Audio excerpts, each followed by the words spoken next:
Hey y'all, here are OS Reviews. Today we're taking a quick look at the Pixin Sense X2. These are TWS wireless buds that claim to be gaming-centric, which has a pretty colorful and attractive design in my opinion. They have hybrid active noise cancellation, supports Qi wireless charging, which claims that on a full charge, the buds can last around 5 hours of listening time. With the case combined, you're getting up to 20 hours, which is just average. But what makes these a little more special is they do have a low latency gaming mode that can be switched just by tapping on them.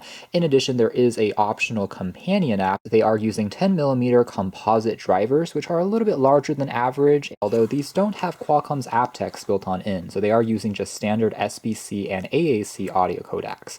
So on the inside here, presents quite well. We have just the buds right on top. It actually reminds me a little bit of Anker's Soundcore buds. There is also an audio transparency mode, by the way, that will allow you to hear what's going on in your surroundings without even removing the buds, Type-C charging cable, and some spare silicone tips. A closer look at the case. Overall, I am a fan of the design. It's coated in a layer of soft touch rubber, so it feels quite grippy and comfortable. It doesn't really attract fingerprints. We have some LED lights on the front that tells us the percentage of the battery that's left. On the bottom, there's a reset button, a Type-C port for charging if you don't want to use wireless charging, and then nothing else on the other side, so very clean, although the edges have this interesting texture going on that makes it also just stand out a little bit more, easy to kind of grip. Again, it is compatible with Qi wireless charging. It's a pretty seamless process. Here's a comparison with Apple's AirPods, a little bit chunkier, but they're still easy enough to slide into pockets without really weighing you down.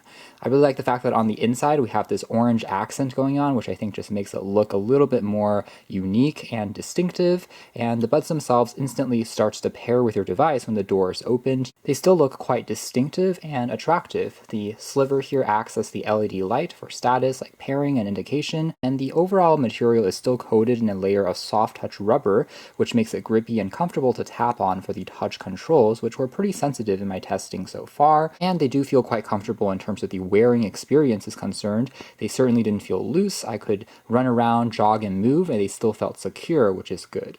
What I will say though is what looks like an ambient sensor for autoplay and pause is actually really just a microphone. So unlike the AirPods, you won't find that particular sensor built on in.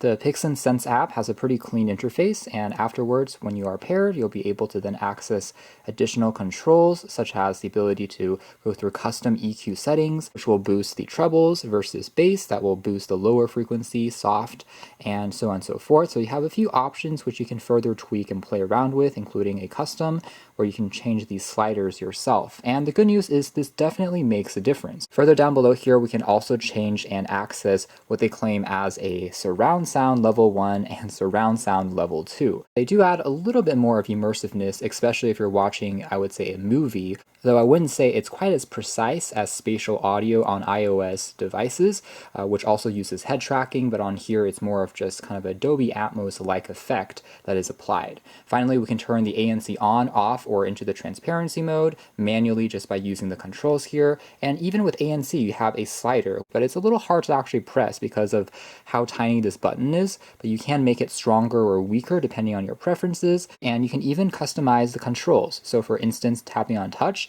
you're able to change things like a single click, double click, triple click, long press for both the left and right sides can all be customized to open and control different actions. So you can go through this entire list and change it depending on what common features you often access.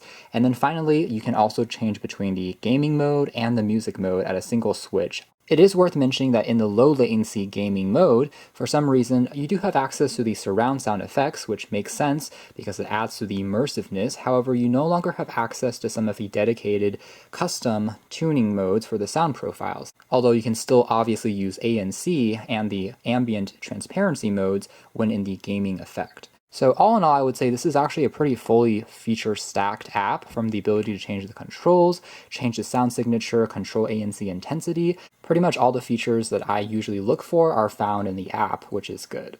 Now talking about the music quality and performance next, now in terms of pros, I would say that connectivity is definitely very good, so I was never in an instance where it dropped connection. The sound quality itself, overall I would say it's very good in terms of bass, thanks to that 10mm driver. Lower end frequency sounds like drum beats definitely come to life and you can hear that kick.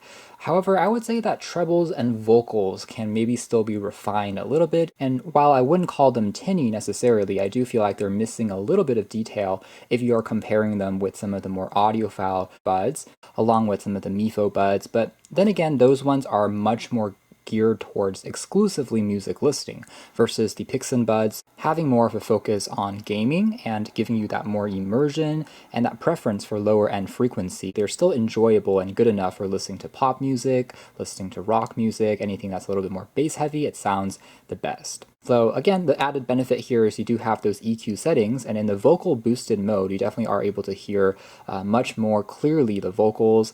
So at least you do have that customization. Otherwise, active noise cancellation is also above average on these, although I wouldn't say they are quite to the same extent as some Sony's and Bose buds. They do get pretty close. Things like fan noises, computer sounds, especially lower frequency noises and engines, do get drowned out when you turn the feature on. And like I said, the ability for you to customize the strength of the ANC is also a nice touch. They didn't feel too strong, and at the same time they were comfortable to use, although higher frequency sounds like voices can still occasionally creep in. So that's more or less it as far as our quick hands-on review of the Pixin Sense X2 TWS buds. Overall, I do like, again, the design quite a lot. The fact that the customization from the app is extremely complete. You can also pretty much find all the controls that you would need on here, including volume adjustment, which is sometimes omitted, immersive with excellent bass, but if you are an audiophile and primarily listening to the most crystal clear trebles and primarily acoustic tracks, and that's an area where these aren't going to be the best fit, at least at the moment. However, again, if you're looking for something primarily for gaming, watching videos for, you want something with more depth and bass heavy, then this is going to be a good fit. You can check out more details if interested in the links below. For now, that's been our video. Thanks for watching here at OS Reviews.